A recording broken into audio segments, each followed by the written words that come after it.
What does the Fisch say? Week 6.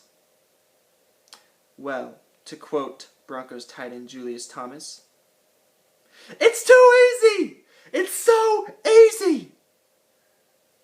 Props to my man, Orange Julius. 9 touchdowns in 6 games, 3 in one game, 2 this past game against the Jets.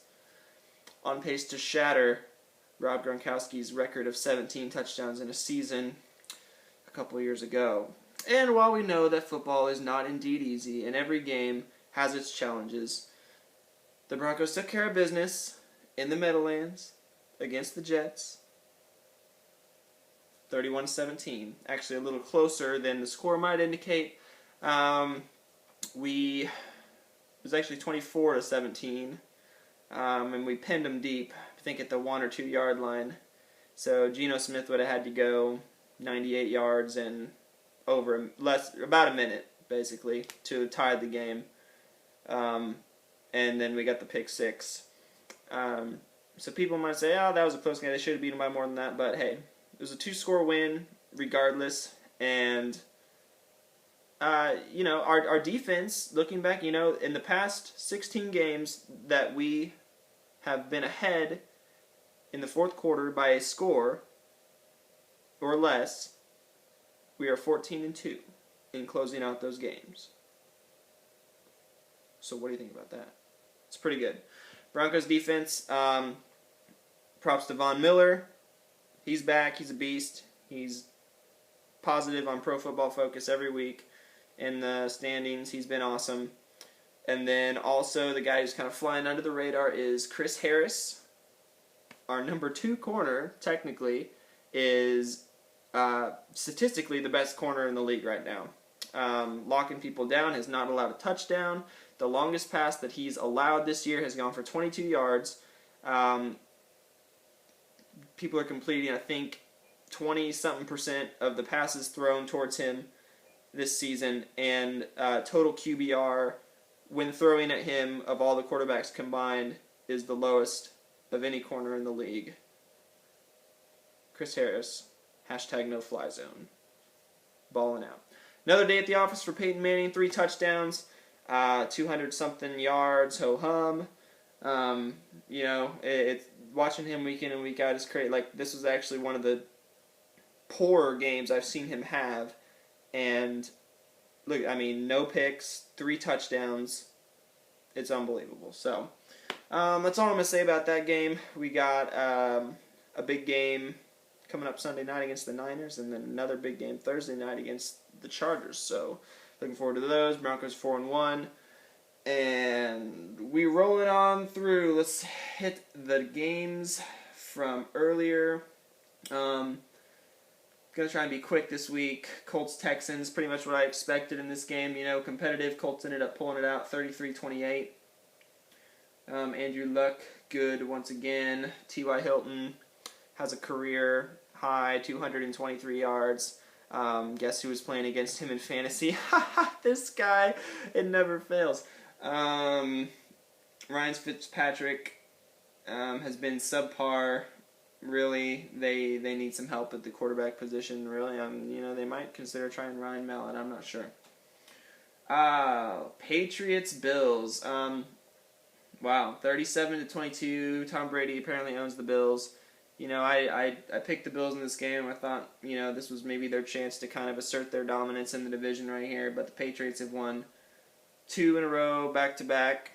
Perhaps my assessment of them and their demise is not quite what it was. I still don't think they're that good. I think they're of the lower echelon of the AFC as far as actual contenders go. But, they'll probably still end up winning this division. Although I think Buffalo still has a chance if they can get it together here. Ravens, Buccaneers. Ravens went on the road in Tampa Bay, and Joe Flacco threw 5 touchdowns in the first half. Big deal or no big deal? I don't really know. It's cool, I guess. The Buccaneers are pretty awful. They're really bad. This is the second time that this has happened to them in the past few weeks.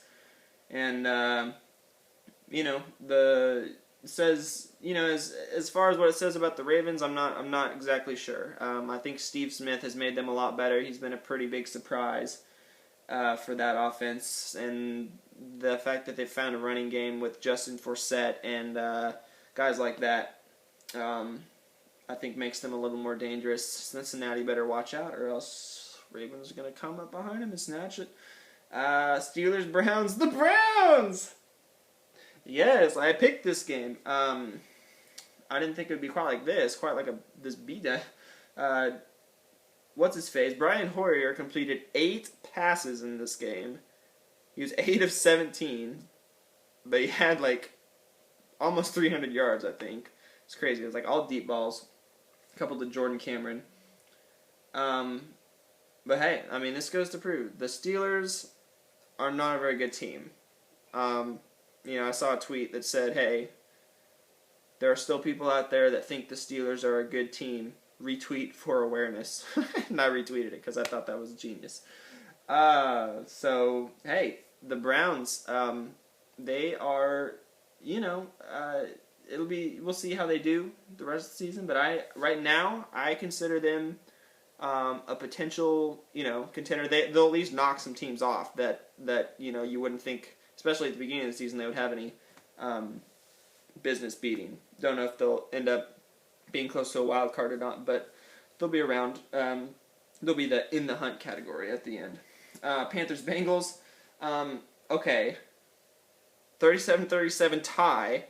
I didn't watch all of this game. I did catch the end of it. They flipped to it. It kind of the bonus football that they do since there wasn't a game on, and then it was kind of like the Fox OT or whatever, and they took us to this game, Panthers-Bengals. Now, first of all, I think the Bengals should have won this game. They're playing at home. They should have got it done. They didn't, and I think they actually deserved to lose this game. I know their kicker missed the field goal at the end, but explain this to me. And no one really talked about this on the air, like the announcers, the people calling the game, nobody. And I don't, maybe it's just me, maybe I'm wrong. Someone tell me if I am, but the Panthers get down there in what would it have been? I can't remember how far down there they were, but they opted to punt instead of, or not punt, maybe they kicked the field goal. But basically, they had a minute something left, or 2 minutes. They weren't going to get the ball back. So they gave the ball back to Cincinnati, but why not go for it? They had to. A tie is not going to do them any good. They knew they weren't going to see the ball again. They weren't going to force a 3 and out and then get the ball back and then have time to go back down the field and score. They should have gone for it on 4th down because, a tie is essentially the same thing as a loss. So, I don't know, that kind of confused me. I really think the Panthers should have gone for it down there. Like I said, even if they wouldn't have gotten it, the Bengals would have got the ball with the chance to score just the same. So, to me, that was kind of bewildering. For the Panthers, I think they kind of had a missed opportunity there. And they should have gone for it on 4th down, but they didn't. So, a tie. They both deserve it because they were both bad. Let's see. Lions beat the Vikings. 17-3, not a lot to talk about there. Teddy Bridgewater, he was abysmal. So, not a lot of hype there. Packers, Dolphins, wow. That was quite a performance by Aaron Rodgers. Gotta give it up to him. He's clutch, he's good. That's pretty much all that can be taken away from this game, along with the fact that, hey, the Packers are a very beatable team. And Aaron Rodgers basically wills this team to victory. If they're going to win, it's going to be on his, on his throwing arm. The defense isn't that good, and the offense can be stagnant at times as well. It's all about Aaron Rodgers. Jaguars, Titans. Jaguars remain winless. Titans win 16-14. man, and the Jaguars, they had a chance. Um, they could have won the game. It was a really long field goal, I know, but they decided to kick a field goal 55 yards on third down. I think there was 8 seconds left in the game. They didn't have timeouts, but they still could have run, like a quick out or something, like just to make, even if it was, just either make sure it's incomplete or it's going to be out of bounds, one of the two. But they decided to kick the field goal on third down instead. That was a little bewildering, 55 yards, and ended up getting blocked. So, hey, not a lot to see there either. Chargers Raiders. The Chargers had to eke one out against the revitalized Raiders, 31-28. Oh man, I was really rooting for the Raiders in this game to take down the Chargers. But they got it done, like they should have against an inferior team. They did what they had to do to win. Derek Carr, as good as he was in that game, 4 touchdowns. I think he's going to be a good QB for them. He's young. For all the good he did in that game, at the very end, man, you're down 3, plenty of time on the clock. You're driving, you're around midfield. You don't got to force it, bro. All you need is a field goal to, get back in this game. And he forces it down the sideline into double coverage, and you get a pick. And I think that was just kind of a rookie mistake. And they would have had a chance to either tie or extend that drive. You throw that away, you live to fight another day, or you check it down or something. Made the wrong decision there, and it cost his team the win, or at least a chance at the win. So San Diego moves to 5-1, playing pretty good football. But if the Raiders can score on that defense, anyone can score on that defense. And yeah, so Chargers, very beatable. Bears Falcons. We got good Jay Cutler this week. Came in, beat up on the Falcons 27-13. Not a whole lot to see here. Really, I think this was just the case of both teams playing about what they, how they can play. The Falcons, I think they have to play really well for them to do well. The Bears have to play, good to do what they did to the Falcons. So, and then, let's see, Cardinals Redskins. Cardinals win. Carson Palmer comes back, tosses a couple touchdowns, beat the Redskins 30-20. They gutted it out. It was a pretty good game, close game. But hey, good for the Cardinals. I like that they bounced back.